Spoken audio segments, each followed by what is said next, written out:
پاکستان کے سیاسی حلقوں میں اس بات پر بحث کی جا رہی تھی کہ چیئرمین تحریک انصاف عمران خان نے نئے army chief general Asim Munir اور جنرل ساحر شمشاد مرزا کو ان کے عہدے سنبھالنے پر مبارکباد کیوں نہیں دی ہے۔ اب چیئرمین تحریک انصاف نے ٹویٹر کا رخ کیا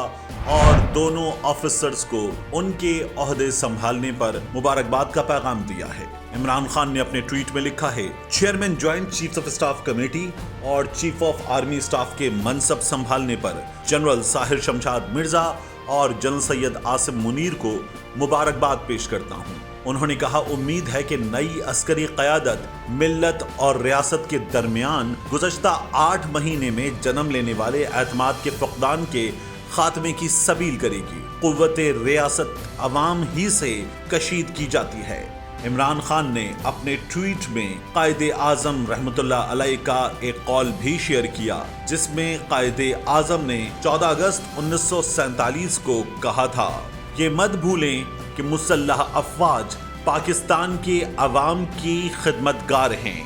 اور ان کا کام قومی پالیسی بنانا نہیں، یہ قومی پالیسی بنانا سویلینز کا کام ہے جو ان امور کو طے کریں گے، اور پھر ان امور کو انجام دینا مسلح افواج کا کام ہے۔